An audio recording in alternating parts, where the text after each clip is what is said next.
Ethiopian War was fought between 1895 and 1896 because Italy tried to scam the Ethiopians by interpreting the Treaty of Wajale falsely, making Ethiopia an Italian colony. A bloody war broke out with Ethiopia victorious, forcing the Italian army to flee afraid. The Treaty of Addis Ababa was a compromise that failed, causing the need of the Second Italo-Ethiopian War in 1935. This war was waged in which the Ethiopians challenged the Italians considerably, even though they had little support from surrounding states. Italian leadership underestimated Ethiopian tendency and love of freedom, which contributed to Italy's defeat. On March 25, 1889, Minilik II declared himself Emperor of Ethiopia. By that time, he had already conquered Tigray and Amara. Less than 2 months later, he was asked to sign the Treaty of Wajale with Italy. This treaty, apparently, gave him control over Eritrea and the Red Sea, but the treaty seceded territories previously part of Ethiopia, namely the provinces of Mekelle Guzai and parts of Tigray. But Italy promised Minilik II rule, financial assistance, and military supplies. All the Italians asked for in return was recognition of Minilik's rule. Minilik did not know Italian and only signed the Amharic text of the treaty, being assured that there were no differences between the Italian and the Amharic texts before he signed. The Italians were of course not telling the truth, as there were differences in the two texts. Differences between the Italian and the Amharic texts were due to the Italian minister in Addis Ababa, Ethiopia's capital city, Count Petrio Anatoli, who had been instructed by his government to gain as much territory as possible in negotiating with the Emperor Minilik. Count Petrio Anatoli later interpreted the treaty so that the Italian version stated that Ethiopia was obliged to conduct all foreign affairs through the Italian authorities, in effect making Ethiopia an Italian state.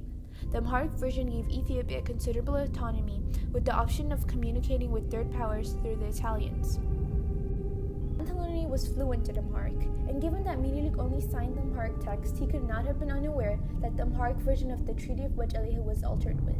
When Anatoli's crime was revealed in 1890, Emperor Minilik said that he could never sign away his country's independence to anyone, let alone a white man. Anatoli claimed that Minilik was aware of the Italian version and knowingly signed the modified copy of the treaty. He later turned to racism and told his superiors in Rome that Emperor Minilik was a black man, so therefore he was dishonest. The intentional mistranslation by the Italians caused tensions between Italy and Ethiopia, which led to the First Italo-Ethiopian War of 1896. It was sometimes called the Italo-Abyssinian War, Abyssinian being a term of the people inhabiting the Horn of Africa. The decisive battle of the war took place in the mountainous country of Ethiopia, north of the town of Adwa. Therefore, it became known as the Battle of Adwa. The Battle of Adwa took place in the Ethiopian highlands on the 1st of March, 1896, and it was a confrontation between an Italian army and an Ethiopian army that resulted in a triumphal victory for Ethiopia and disastrous defeat for Italy. The Italians assumed that Ethiopia was made up of barbaric tribes with no weapons, so they thought it would be a quick victory for their strong invasion forces and artillery pieces, so what they were against surprised them. The Italians were faced by a united country with a much larger army. They expected disaffected rulers like Nigus Tekle Haymanot of Gojam, Ras Mangasha Yohannes to join them. Instead, all of the ethnic Tigrayan and Amharic people flocked to the Emperor Minilik's side. In June 1894, Mangasha and his generals had appeared in Addis Ababa carrying large stones, a symbol of submission in Ethiopian culture, which they dropped before Emperor Minilik.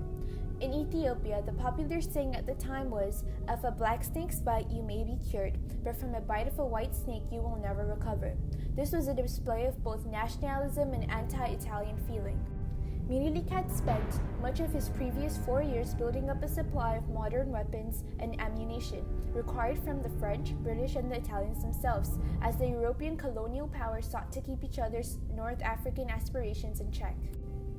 Minilik, however, downplayed his military strength by leaking false reports indicating a much smaller number of troops under his command. He had 100,000 troops, while the Empress Daitu, who was a key player in the battle as she was a military strategist, raised 6,000. This army also included troops raised by regional governors who commanded 12,000 troops.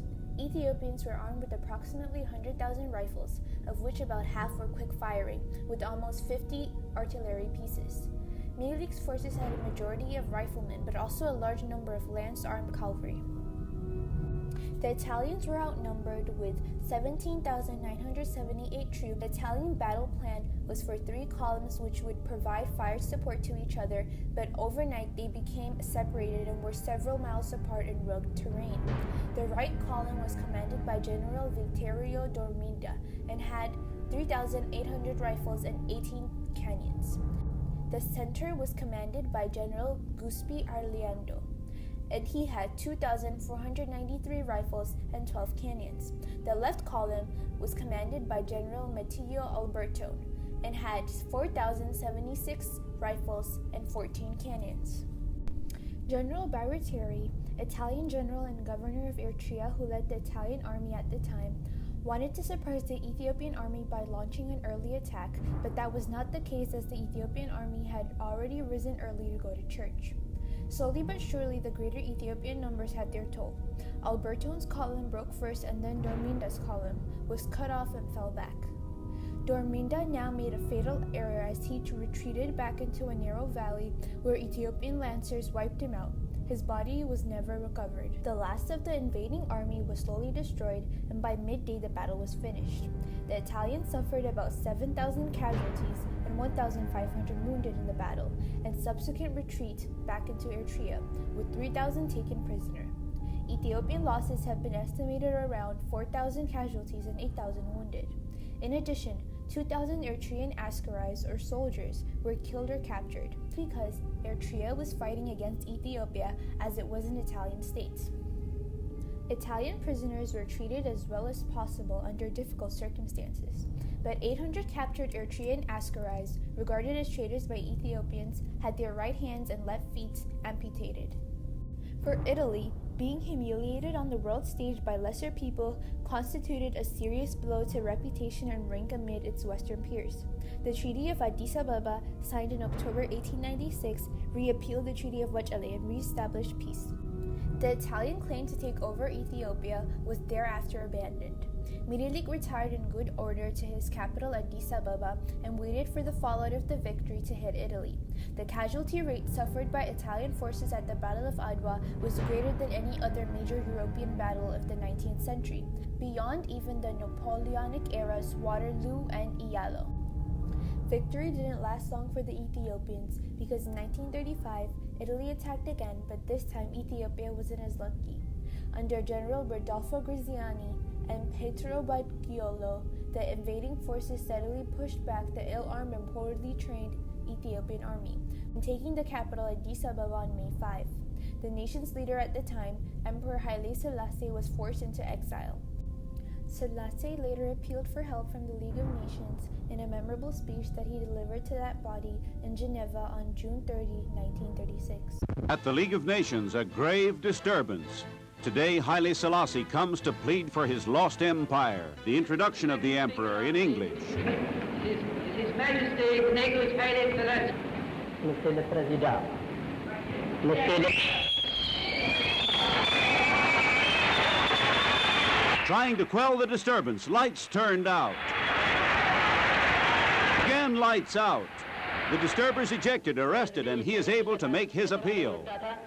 የሚገባውንም ትክክለኛ ፍርድ ለመጠየቅ ዛሬ በዚህ ቀርቤያለሁ። ምክንያቱም ወታደሮቹ ቦምቡ በወደቀ ጊዜ ጋዙን With the advent of World War II, he secured British assistance in forming an army of Ethiopian exiles in Sudan. British and Ethiopian forces invaded Ethiopia in January 1941 and recaptured Addis Ababa several months later. Conflicts in Ethiopia raised by Italian forces that wanted to expand their empires were dealt with as both parties came to a compromise by the middle of the 20th century, as there were Italian immigrants that came into Ethiopia.